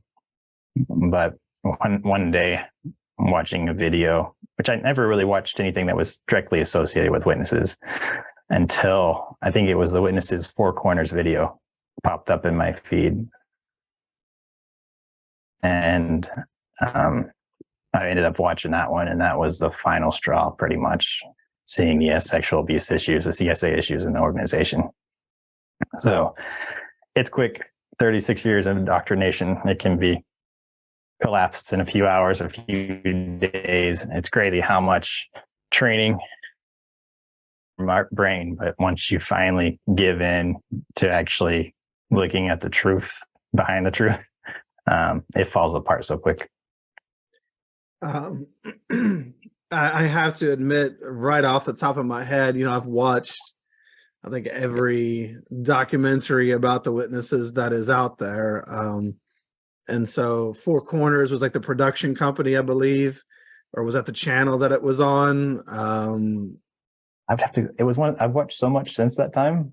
Yeah, I know it starts to all blur together in my head. They do. It was a very good documentary, though. I mean, it's only an hour long, but watching that, it kind of brought me around to the CSA issue that I was somewhat familiar with in an old congregation. There's another documentary called The Witnesses. Ronnie Lawrence was an elder in my mother's congregation. Sorry, name, but he was already convicted. But that documentary, I knew, even as a kid or even as growing up, you hear about CSA issues, but it's not discussed. It's almost like a mute issue in the organization. It's something that you can't discuss. But this was a pretty high profile case. And he's the elder that actually married my parents. He lives currently in my old congregation as a kid in Wilburton, Oklahoma. There was actually a little interview, I think Paul Bundy, or I can't remember his name. Ray Bundy. The interviewer, he goes there. He kind of represented my small town good, because elders were the first ones where they actually out there talking to him in a friendly way.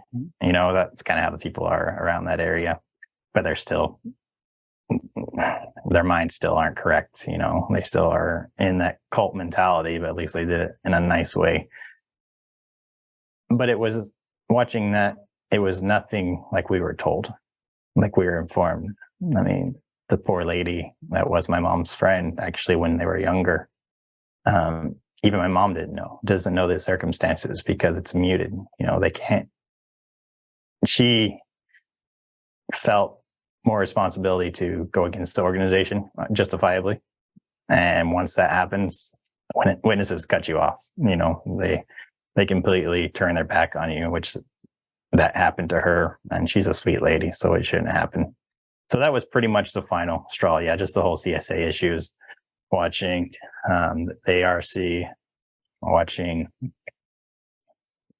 Watchtower lawyers lie in front of courts, say things that aren't accurate, thinking about how, Paul supposedly in the Bible, how he handled issues. Mm-hmm. And then, even though it's not true, but how the leadership in the organization, they would never do that. If they really felt there was some type of external force or power helping them, why do they have fear of going in front of court and representing themselves? Yeah, they are. They're cowards. So that was all too much. Then I started researching the origination of the organization, Russell, his beliefs, 1914 doctrine, 607, 587.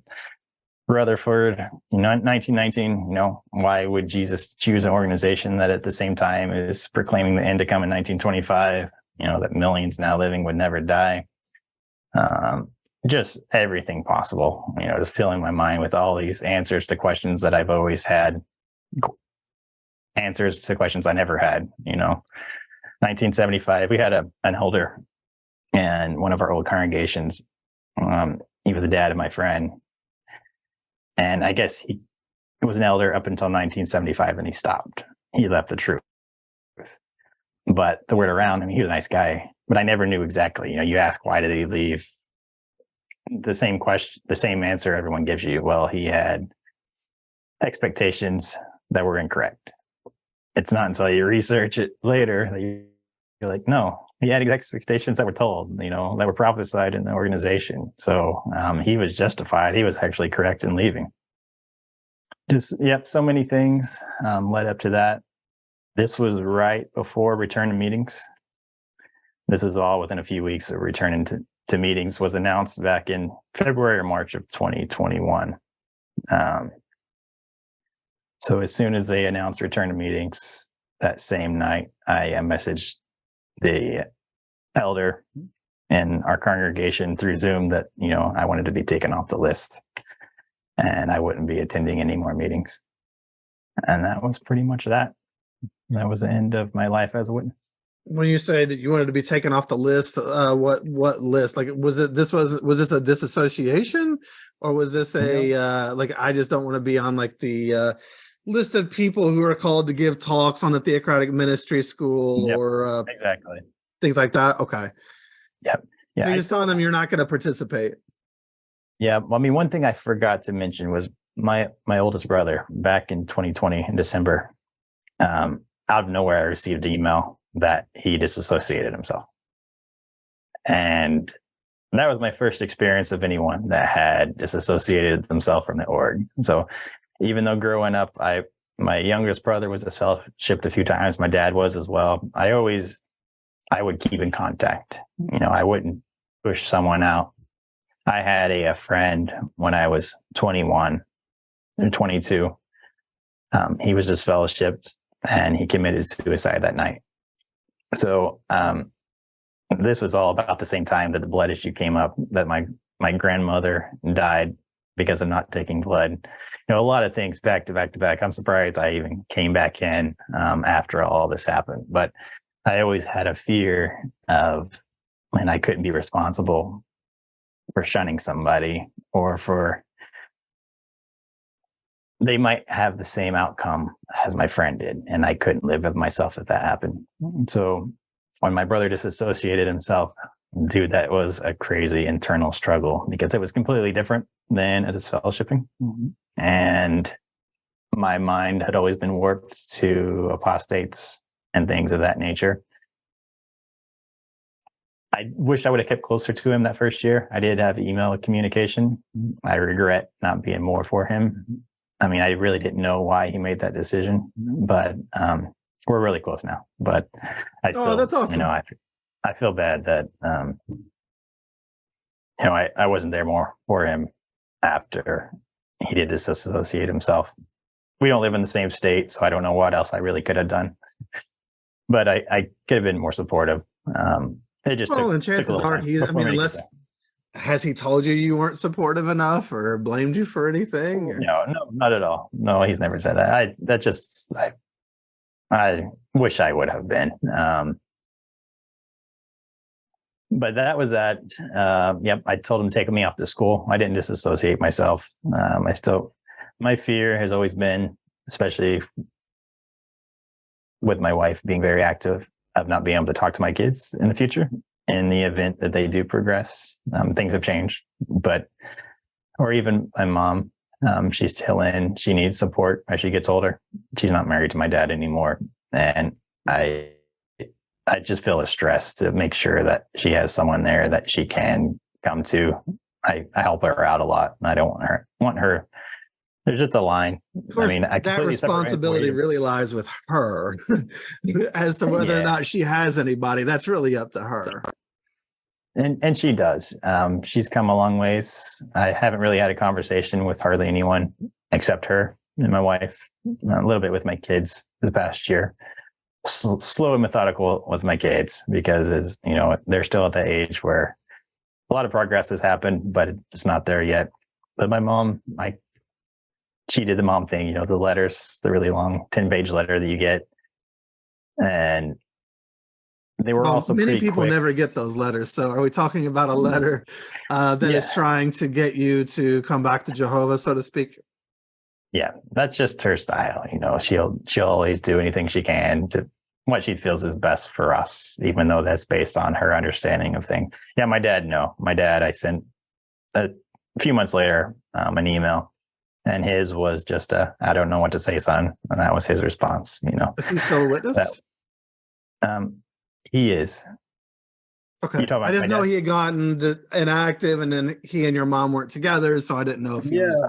What's interesting is, we got closer because a lot of people wouldn't get closer to the parents after the way they were raised like we were, but I did. He helped me get my job, taught me a lot of what I know as far as my career. And he became a better person. When he became inactive, it took him a few years of depression and so on, but for the next 15 years, he was a better person. And then he started coming back to the organization, and he's back to the same. It's almost like the organization brings out the worst in people, Interesting how that works. Yeah, isn't it? But my mom, I have had some email conversations that were pretty detailed, and it took her a little while. Some pretty direct conversations of how I want to raise my kids and so on. And we have a pretty good relationship. So she finds a general ground. We did a cruise not too long ago, and it went okay.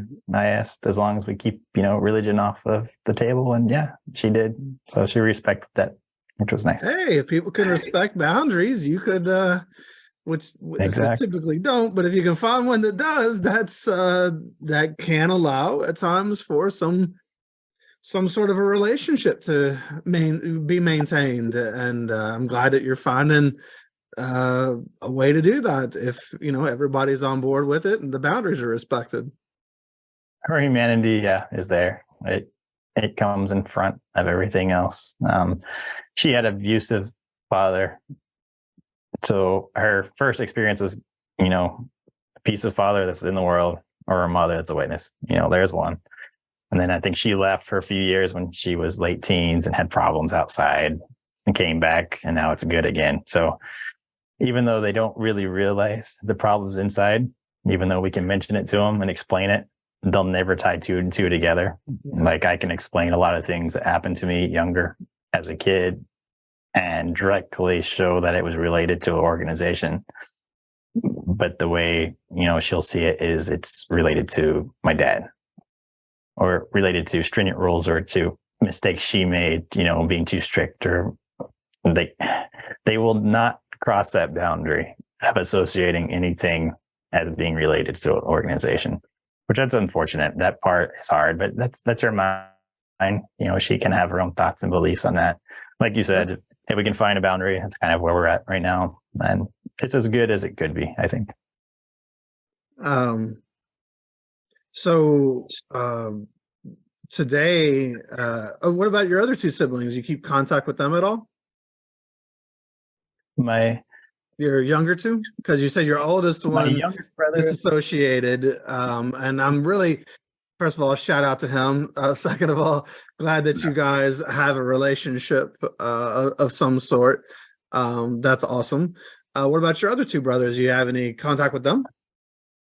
My youngest brother, I do. He's a good guy.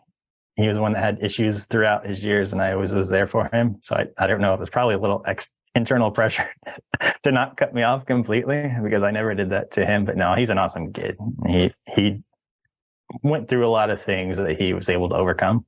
It took a little while, but yeah, we have a good relationship. My younger brother, just below me, we were always really close. He cut me off pretty quick. He was appointed an elder a few months ago, so completely different directions we're going. But isn't it? I'm hoping. Isn't it sad though? I mean, again, like, you're not officially out or anything. That's a choice that's being made to cut someone off. Shunning is a choice to some degree. It's not entirely. Again, there's a lot of pressure from the organization. There's a lot of striving to go above and beyond even the rules at times. And there's a lot of pressure to shun, to show that you aren't like this other person that you maybe need to shun in order to get right with Jehovah or to maintain appearances in the congregation. This is a shame that, because at the end of the day, this doesn't have to come between people. I mean, it's all just this silly made up thing that, like, we're all, like, all these people are adhering to, and you could just as easily make it up a different way and choose not to act that way. I mean, I understand why they do. There's a lot of pressure, but it's just a shame. Yeah, I think he's in the same area as my disassociated brother and his wife. I don't want to go into too many details, but they consider him apostate. I'm associating with an apostate. I must be an apostate as well, and that's enough. Yeah, but yep, it's their decision. I tried really hard the first 6 or 7 months, so it wasn't right away. I did everything I could just to show that nothing's changed. For me, how I'm going to treat them. What I can do. I did some things for them, but it's really up to them to make the decision on what they want to do. So. Oh, it is. And that's, again, back to boundaries, right? Everybody's responsible for themselves. You're not responsible for anybody else, and they're not responsible for you. Everybody is, they're on their own path, their own journey. And it's just a shame. I know that my family, my witness family, believes that I'm sure they believe I'm the worst person in the world for what I do. I mean, I'm sure Satan has got me or whatever. But then I'm sure they would talk, they believe that their God's going to murder me at Armageddon. And hey, fair enough. We could still hang out and talk. Like, I don't have to believe the same as them. They don't have to believe the same as me. We could still go to a ball game. We could still watch TV. We could still talk about other things, just not that one thing. There's lots more to life than that. But they can't have anyone in their life who doesn't believe the same. I can. I have lots of people in my life that I don't agree with in many ways, and that's okay. We don't have to agree. But Jehovah's Witnesses, unfortunately, there's often just not an allowance for that. If you can find one who still has that humanity intact and can make allowances for that and abide by healthy boundaries, sometimes you can still have relationships. That's cool. Yep. I have a mix, There's shunning on some have, not a lot. I don't have very many people. All my friends cut me off, except my brothers. So, and my wife. I don't want to go too much into that. Things have changed pretty rapidly in my immediate family. It went from not knowing if things would last just because, no matter what, it's very hard. The initial wake up is pretty overwhelming, especially when you're so used to doing everything that makes everyone living for other people and then feeling that they're disappointed in you. It's really, really hard to overcome. but when you're doing it for the right reasons, especially when you have kids, wanting them to have a chance to live a normal social life, to not have the same, I mean, mental illness, there's mental illness in and out, but there is a higher rate of mental illness. You see it when you're part of the organization. You see it inside. There's a lot more depression, a lot more weird mental illness related issues that are not normal for normal people. And I don't want my kids to have that as they grow up, or at least if they do have resources, have outlets, ways they can get help, and I can support them with that. They're not going to the meetings right now. So there was a decision about 4 weeks ago that we're going to give it a go. A lot of pressure and responsibility on my side. I know some will say it's not, but it is. You know, a lot of this movement was, you know, things that I pushed for. So the outcome feels more on me to make sure that everything goes as good as it can. I still stress that, you know, there's still going to be kids, there's still going to be teens, they're going to have issues that they're supposed to have in teen years that witnesses don't have until they're 29 or 30, 10 years late on everything, it seems, just because you're in that bubble and you're always 10 years behind. That some witnesses don't have until 29. Yeah, well, true. Yeah. I don't like to generalize, but I'm going for myself, I guess. I was always late to everything. Still, don't feel like I fit in with people my own age. Don't feel like I fit in with younger people. It's just like you never really truly fit in with anybody, except there's a small group, I guess, you can find of similar people. But I don't want them to have that. I want them to be able to be normal kids, live a normal life, be a supportive dad, to make sure that happens, where they can always feel like they can fall back on me. And we're trying that. I'm trying to build their social circle in schools. They have friends, they have sleepovers.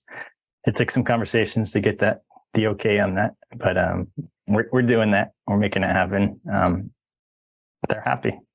There was a lot of stress the first year with them questioning things. I couldn't have conversations with them. Apostate word came out a few times. And as a dad, that not much has killed me worse in my life than the feeling of my 11 and 13-year-old kid looking down on me or questioning, you know, not listening to what I have to say, to shut down a conversation, even though I haven't had very many. I think a lot of that is the push by the organization the past year. Maybe it's just something I noticed because I'm out, but it does seem like there's a bigger push to influence and redirect the minds of those in, to not allow anything to be said, to not listen to anything. That's because apostates have had a great impact on the organization, and that's because there's a lot of voices out here today telling the reality, telling the truth about the truth, and there's a lot of people finding that and finding freedom, and so yeah, they are clamping down on that for sure. Yeah. And I'm sure it was brutal to hear your kids say that, and I'm sorry that you had to endure that. You know, I like that if you look at the etymology of the word apostate, you take it back, you can get to runaway slave. And I think that's a really fascinating root to that word, if you go back far enough. And you know, sometimes it's just helping people to understand. I mean, you got a lot there. And again, I don't want to go too deep on it out of respect as well, but I just want to say that you are right, Israel, because you've said this several times. I love that you're doing this for your kids, and that like you said, your kids deserve to be free from some of the trials and tribulations and issues that you've seen that witness life bring to others and yourself. But you deserve to be happy too, and you deserve to have a good life. It's not just your kids. And as your kids see you have a good life and be happy too, that will help, you know, as you find belonging and friends, because there's plenty of people out here who'd love to be your friend, Israel. And we don't even have to be ex-JWs witnesses. You know what I'm saying? Like, there's plenty of nice people in this world, like you said, who would probably love to hang out with Israel. I know you're a busy guy with a lot on your plate. And I think it's beautiful what you're doing for your kids, but you're worth it too. Just, I would be remiss if I didn't point that out. Thanks. No, fortunately, I love being a dad and being a husband. I love my wife. So Yeah. I don't need much else. If they're happy, it makes me happy. It brings me joy.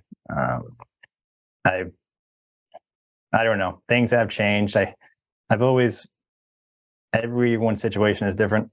I understand that. And the way I handled things which is being honest, whether it's having this interview tonight or today, what I was looking at, what I was reading and researching, I never wanted to hurt anyone's conscience in my family, my immediate house.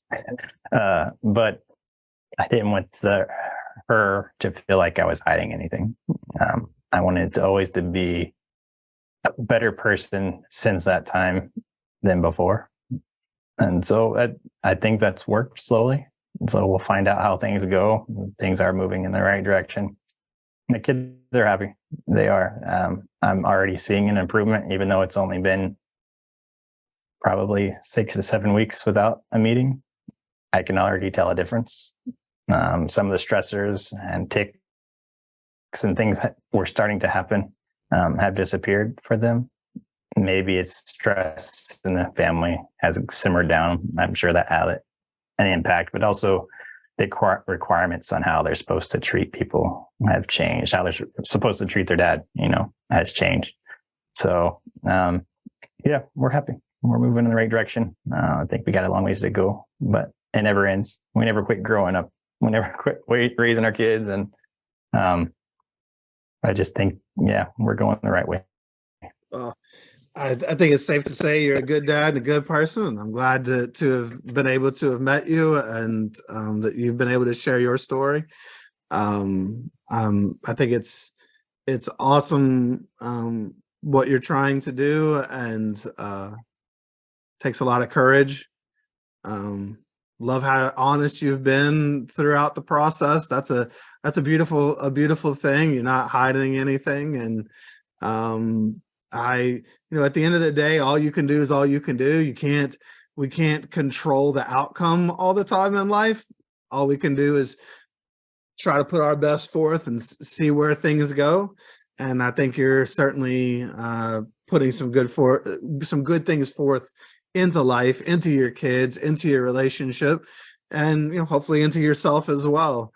Guys, have anything that you're looking forward to, or got anything, what do you enjoy now that you're able to have your own free will and mind to look into the things that you want to look into? I think just having the ability to research anything, anytime, is a pretty big release. Not feeling a stress from doing something wrong that's completely normal on the mind. But yeah, as a family, I actually planned a trip. My youngest, his dream was to go to Japan. And this was back when I wasn't sure how things were going to work in the family. So I wanted to make sure he had a good memory of the dad, of me. So I planned a trip a long time ago to bring him and our middle child to Japan. So that's a few weeks away. My wife is awesome, staying back with Ethan. I owe her a lot to let us do that. I'll make it up to her. But yep, doing that. We're relocating to Kansas City. I wanted to find a place where there's more resources for them, for not only Ethan, but for our younger two as well. In the city life, more social resources. We're way out in the middle of nowhere here, so there's not a lot of options to build their social circle now that they're not attending. And I kind of want to help my wife do that as well. I mean, it's up to her really to make decisions on what she wants to do, but I want to make sure that it's better for her out than it is in, even with the changes. And like I said, I know it's really up to her, but I can help that a lot. So that's my goal. Like I said, as long as the family's happy, I'm happy. I enjoy it very much. So, yep, we're going in the right direction in that. And we definitely have some things to look forward to in the future. Well, I think that's awesome. I think that's a great way to end. And you've got so many opportunities ahead of you for you and the family, and can't wait to see where you go. I wish nothing but the best for all of you. Thank you, Michael. I appreciate you bringing me on today. I've been helped a lot from a lot of people's experiences. Everyone has a different experience, so there's always a certain group that affected me more, maybe with similar life, outlook or similar experiences to what I had as a kid. There's some that had different experience and it didn't really click with me. So that was my goal, to see if anything I say can help other people in the same situation that I was in. And also so many people cut me off without questions. If there's ever a chance they can follow on this video, hopefully that will give them an answer on why I made the decision I did, because I was never given the opportunity to tell them. So, well, now you've had just that, and so I'm glad that you did so. I know it will help others, and yeah, you never know who may listen, and sometimes it can really help others to understand the reasons for your actions, rather than just judging and putting your own feelings, projecting your own feelings into a situation. Here's a chance to actually hear, from Israel, this was your life, and so I'm really glad that you shared it. Thank you, Michael.